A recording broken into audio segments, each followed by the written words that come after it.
चलिए दोस्तों, good morning सभी को। आप लोगों का एक बार फिर से स्वागत है Shyam ji SS educational classes में। जैसा कि आप लोग देखेंगे कि हम लोग डीएलएड के लिए 25 क्वेश्चन कल का कर चुके थे, तो आज हम लोग उसके बाद का क्वेश्चन करेंगे।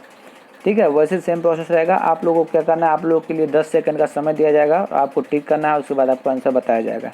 ठीक है, चलिए बिना देरी के हम लोग एक बार फिर से स्टार्ट करते हैं। क्वेश्चन नंबर 25 क्या कि निम्न में से अभिप्रेरणा के स्रोत हैं बालक, आवश्यकताएं, उद्दीपन, आवश्यकता एवं उद्दीपन दोनों। चलिए इसमें देख लेते हैं क्या हो जाएगा। इसका आंसर हो जाएगा डी, आवश्यकता और उद्दीपन दोनों। जैसा कि अब देखें, हम ऑलरेडी उसको लगा के आंसर उसका दिए हुए हैं। इसका हो जाएगा डी, आवश्यकता और उद्दीपन दोनों। ठीक है, चलिए नेक्स्ट क्वेश्चन देखते हैं।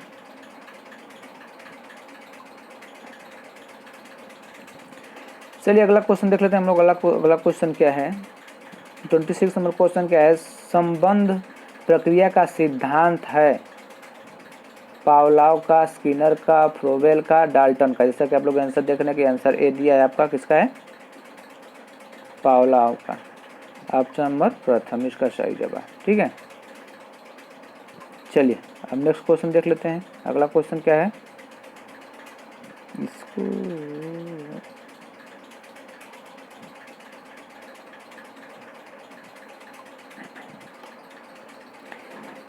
चलिए देख लेते हैं। अगला क्वेश्चन क्या है,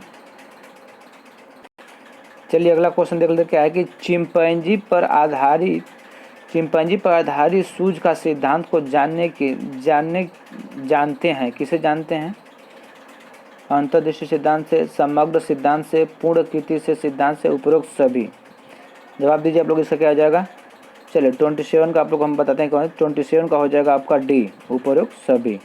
ठीक है, ओह कलर बदल गया, अच्छी बात है, अच्छी बात है सर। चलिए नेक्स्ट क्वेश्चन हम लोग देख लें। अगला क्वेश्चन क्या है, 28 नंबर क्वेश्चन क्या है। समान बुद्धि लफ्जी है 90 से 110, 90 से भिन्न, 110 से 120, कोई नहीं। इसका आंसर हो जाएगा ए, 90 से 110। ठीक है, चलिए अगला क्वेश्चन देख लेते क्या है कि अगला क्वेश्चन है प्रतिभाशाली बालक की बुद्धि लफ्जी है 140 से अधिक, 90 से कम, 100, कोई नहीं। इसका आंसर हो जाएगा आपका ए, 140 से अधिक। चलिए अगला क्वेश्चन देख लेते हैं। अगला क्वेश्चन क्या दिया है। अगला क्वेश्चन ये आपका दिया है कि परिवर्तन श्रृंखला की वह अवस्था जिसमें बालक भ्रूणावस्था से लेकर प्रौढ़ावस्था तक गुजरता है विकास कहा जाता है। कथन है, किसका कथन है, मुनरो का, हरलाक का, ड्रेवल का या डेगलस का। चलिए आप लोग इसका आंसर दीजिए। चलिए इसका हो जाएगा आपका ए, मुनरो का। ठीक है, चलिए नेक्स्ट क्वेश्चन देख लेते हैं। अगला क्वेश्चन क्या है, 31 नंबर क्वेश्चन क्या है। 31 नंबर है थार्नडाइक ने सीखने संबंधित किसके सिद्धांत का प्रतिपादन किया। किसके सिद्धांत का प्रतिपादन किया, कितने सिद्धांतों का प्रतिपादन किया, सॉरी है ना। तो कितना हो जाएगा, 3, 4, 2, 5। आंसर दीजिए आप लोग। चलिए इसका आंसर हो जाएगा आपका 3। चलिए अगला क्वेश्चन देख लेते हैं। अगला क्वेश्चन क्या है, 32 नंबर क्वेश्चन क्या है। 32 नंबर क्वेश्चन है कि मनोवैज्ञानिक के शैक्षिक दृष्टि से बाल विकास को कितनी अवस्थाएं में विभक्त किया गया है।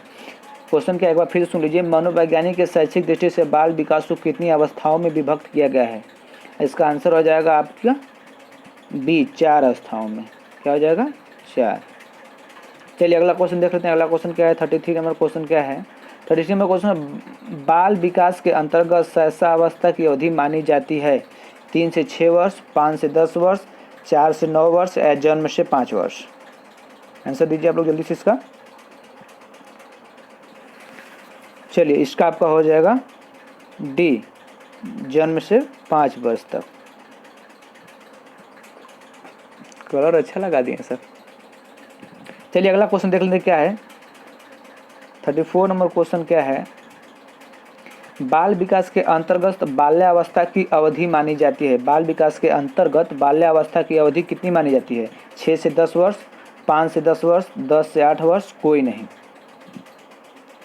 इसका आप लोग आंसर दीजिए। चलिए वेरी गुड, इसका आंसर आपका हो जाएगा ए, 6 से 10 वर्ष। दोस्तों यहाँ पे आपको हम बता दें 6 से 10 वर्ष को यहाँ पर रब कर दीजिए। अगर 6 से 10 वर्ष आपके 6 से 10 वर्ष न दे करके अगर आपके ऑप्शन में दिया है अगर 5, अगर ऑप्शन में 5 सॉरी अगर आपके एग्ज़ाम में ऑप्शन में दिया है 5 to 12 तो ए भी सही माना जाता है और ए भी सही माना जाता है। ठीक है, तो 5 to 12 भी आप लोग ध्यान से देख लीजिएगा। ठीक है, 6 से 10 भी होता है। ठीक है, चलिए ठीक है, अगला क्वेश्चन देख लेते हैं। 35 नंबर क्वेश्चन क्या है कि बाल विकास के अंतर्गत किशोरावस्था की अवधि मानी जाती है 11 से 18 वर्ष, 5 से 10 वर्ष, 6 से 12 वर्ष या 12 से 18 वर्ष। बाल विकास के अंतर्गत किशोरावस्था की अवधि मानी जाती है कितना? 11 से 18 वर्ष, 5 से 10 वर्ष, 6 से 12 वर्ष और 12 से 18 वर्ष। चलिए आप लोग जवाब दीजिए। चलिए इसका आंसर हो जाएगा आपका डी, 12 से 18 वर्ष। चलिए अगला क्वेश्चन देख लेते हैं। अगला क्वेश्चन क्या है? अगला क्वेश्चन है माता पिता तथा अन्य पूर्वजों से बालकों को जो आनुवंशिक गुण प्राप्त होते हैं उसके वाहक होते हैं डीएनए, पीजीएन, आरएनए या जीन्स। चलिए इसका आप लोग आंसर दीजिए। बहुत इजी क्वेश्चन है। चलिए बहुत अच्छा। इसका आंसर हो जाएगा आपका ए, डीएनए। दोस्तों वीडियो अच्छा लगे तो चैनल को लाइक, सब्सक्राइब और शेयर ज़रूर करें ताकि हमारी आने वाली हर एक वीडियो आप तक पहुंचे और आप घर बैठे आराम से अपनी पूरे डीएलएड की तैयारी कर सकें और एग्ज़ाम में अच्छे से अच्छे मार्क्स ला सकें। चलिए ठीक है, नेक्स्ट क्वेश्चन देखते हैं। अगला क्वेश्चन क्या दिया है कि अगला क्वेश्चन संवेग मुख्य रूप से कितने प्रकार का होता है? संवेग मुख्य रूप से कितने प्रकार का होता है? इसका आप लोग आंसर दीजिए। चलिए इसका आंसर देख लीजिए कितना है। इसका आंसर दिया है 3 प्रकार का। ठीक है, चलिए अगला क्वेश्चन देख लेते हैं। अगला क्वेश्चन क्या है? 38 नंबर क्वेश्चन क्या है? 38 नंबर ध्यान को समानता कितने वर्गों में विभाजित किया जाता है? ध्यान को समानता कितने वर्गों में विभाजित किया जाता है? 38 नंबर का क्वेश्चन देख लिया आप लोग। आंसर इसका दिया है ए। इसका आंसर हो जाएगा आपका 2 वर्ष में। ठीक है, चलिए अगला क्वेश्चन देख लेते हैं जल्दी। अगला क्वेश्चन क्या है कि रुचि की समानता कितने वर्गों में विभाजित किया जाता है? रुचि की समानता कितने वर्गों में विभाजित किया जाता है? 2, 3, 4, 5। आंसर दीजिए आप लोग जल्दी से। चलिए जैसा कि आप लोग देख पा रहे हैं कि इसका आंसर हो जाएगा ए, 2। चलिए अगला क्वेश्चन देख लेते हैं। 40 नंबर क्वेश्चन है, बहुत महत्वपूर्ण क्वेश्चन है। क्या स्मृति मुख्य रूप से कितने प्रकार की होती है? स्मृति की मुख्य रूप से कितने प्रकार की होती है? चलिए आप लोग जवाब दीजिए। 3, 2, 1, 4। जैसा आप लोग देख पा रहे हैं इसका आंसर हो जाएगा बी, 2 प्रकार के। ठीक है, चलिए अगला क्वेश्चन देख लेते हैं। अगला क्वेश्चन क्या है? 41 का क्वेश्चन है। किसी समय एक व्यक्ति द्वारा किसी व्यक्ति या वस्तु पर चेतना का केंद्रीकरण कहलाता है। क्या कहलाता है? समंजन, आत्मसात, विकेंद्रीकरण, ध्यान। चलिए तो इसका आंसर जैसा आप लोग देख पा रहे हैं इसका आंसर हो जाएगा आपका डी, ध्यान। ठीक है, चलिए अगला क्वेश्चन देख लेते हैं क्या है। अगला क्वेश्चन है वह ध्यान जिसमें अपनी इच्छा अनुसार किसी व्यक्ति या वस्तु पर चेतना केंद्रित करता है कहलाता है। क्या कहलाता है? ऐच्छिक, अनैच्छिक, निरापद या ऐच्छिक। इसका आंसर जैसा आप लोग देख पा रहे हैं इसका आंसर हो जाएगा ए, ऐच्छिक। ठीक है, अगला क्वेश्चन हम लोग देख लेते हैं क्या है। अगला क्वेश्चन दिया है आपका वह ध्यान जिसमें अपनी इच्छा के बिना किसी व्यक्ति या वस्तु पर अपना ध्यान केंद्रित करता है कहलाता है। क्या कहलाता है? ऐच्छिक, अनैच्छिक या निरापद या ऐच्छिक। चलिए जैसे आप लोग इसका आंसर देख पा रहे हैं इसका आंसर हो जाएगा बी, अनैच्छिक। ठीक है, चलिए अगला क्वेश्चन देख लेते हैं। अगला क्वेश्चन क्या है? अगला क्वेश्चन अभिप्रेरणा कितने प्रकार की होती है? अभिप्रेरणा कहने में कंफ्यूज हो रहा है सर। अभिप्रेरणा कितने प्रकार के होते हैं? चलिए क्या 3, 2, 4 और 1। चलिए इसका आंसर देख लीजिए। इसका आंसर हो जाएगा आपका बी, 2 प्रकार की। ठीक है, चलिए अगला क्वेश्चन देख लेते हैं हम लोग। अगला क्वेश्चन क्या है? चलिए 45 नंबर क्वेश्चन क्या दिया कि अभिप्रेरणा के कितने स्रोत हैं? बार बार रिपीट हो रहा है यही सब बार। अभिप्रेरणा के कितने स्रोत हैं? चलिए अभिप्रेरणा के कितने स्रोत? 2, 4, 6, 8। आंसर दीजिए आप लोग इसका। जैसे जैसे आंसर देख पा रहे हैं इसका हो जाएगा बी 4। चलिए तो अब आपके लिए लाते हैं हम लोग क्या अब ये तो आपका हो गया कि बहुविकल्पी प्रश्न। अब लाते चलिए दोस्तों ये तो हो गया आपका बहुविकल्पी। अब देख लेते हैं कुछ वस्तुनिष्ठ प्रश्न के बारे में, जैसे कि आपके एग्जाम में पूछता है ना बहुविकल्पी, उसके बाद वस्तुनिष्ठ। आप लोग जितना आपको बताया जा रहा है बस उतना ही प्रिपरेशन करें, आप एग्जाम में 100% अच्छा मार्क्स लाएंगे। चलिए अब देख लें वस्तुनिष्ठ प्रश्न कुछ देख लेते हैं, ठीक है दोस्तों। चलिए आज के लिए इतना ही। उसके बाद अगर अच्छा लगे वीडियो तो इसको सब्सक्राइब करें, शेयर करें, लाइक करें, अपने दोस्तों में शेयर करें और बेल आइकन को जरूर प्रेस करें ताकि हमारी आने वाली हर एक वीडियो आप तक पहुंच जाए और आप आसानी से घर बैठे हुए अपने बीटीसी एग्ज़ाम की प्रिपरेशन या तैयारी पूरा फुल कर सकें, ठीक है। चलिए देख लेते हैं आपका वस्तुनिष्ठ प्रश्न क्या आता है। चलिए दोस्तों आप लोग देख लेते हैं कि जैसा कि आप लोग देख रहे हैं कि वस्तुनिष्ठ सॉरी फॉर दैट, वस्तुनिष्ठ प्रश्न जो था आपका वही था बहुविकल्पी वाला। अब आगे हम लोग अति लघु उत्तरीय प्रश्न में। अति लघु उत्तरीय प्रश्न में क्या दिया है कि प्रथम प्रश्न मत बाल विकास एवं सीखने की प्रक्रिया। अति लघु उत्तरीय प्रश्न में हम लोग सीखेंगे, क्या सीखेंगे आप लोग को देखते हैं बहुत अच्छे से इसको, ठीक है। क्वेश्चन को लगाते जाएंगे, इसका आंसर भी इसी में आपको इंक्लूड किया गया है, आपको बस पढ़ना है जवाब देना, ठीक है। अब देखिए कि जीन पियाजे ने बौद्धिक विकास के लिए कितनी अवस्थाओं का वर्णन किया है। जैसा कि आप लोग आंसर देख पा रहे हैं, जीन पियाजे ने बौद्धिक विकास के लिए 4 अवस्थाओं का वर्णन किया है। कितनी 4 अवस्थाओं का वर्णन किया है। क्या है? पहला ये है इंद्रजनित गामावस्था और पूर्ण संक्रिय अवस्था, मूढ़ और मूर्त संक्रियात्मक अवस्था, इसको इरेज करते हैं सर। वह चौथा नंबर क्या है? अमूर्त संक्रियात्मक अवस्था, ठीक है। चलिए अगला क्वेश्चन देख लेते हैं। अगला क्वेश्चन आपका क्या है?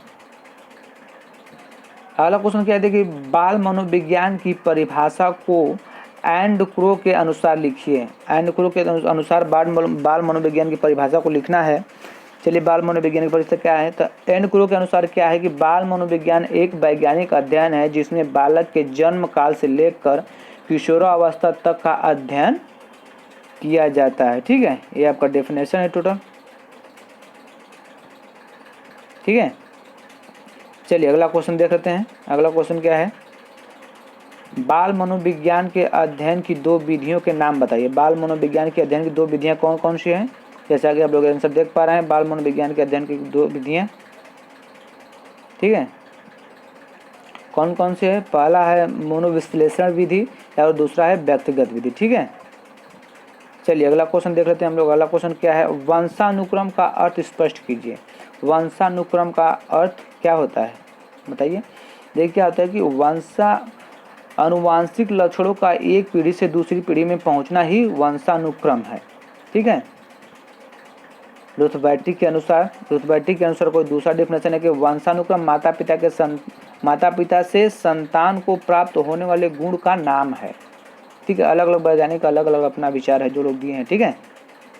चलिए क्वेश्चन नंबर 5 देख लेते हैं क्या है। क्वेश्चन नंबर 5 क्या है कि मनोवैज्ञानिक के अनुसार बाल विकास की कितनी अवस्थाएं होती हैं, ठीक है। मनोवैज्ञानिक के अनुसार बाल विकास की कितनी अवस्थाएं होती है, ठीक है। तो देख लेते हैं क्वेश्चन नंबर, इसका आंसर क्या हो जाएगा? इसका आंसर है कि मनोवैज्ञानिक के अनुसार बाल विकास की कितनी अवस्थाएं होती है? 3 अवस्थाएं होती है। 3 कौन कौन सी है? पहला शैशवावस्था, बाल्यावस्था और तीसरा किशोरावस्था, ठीक है।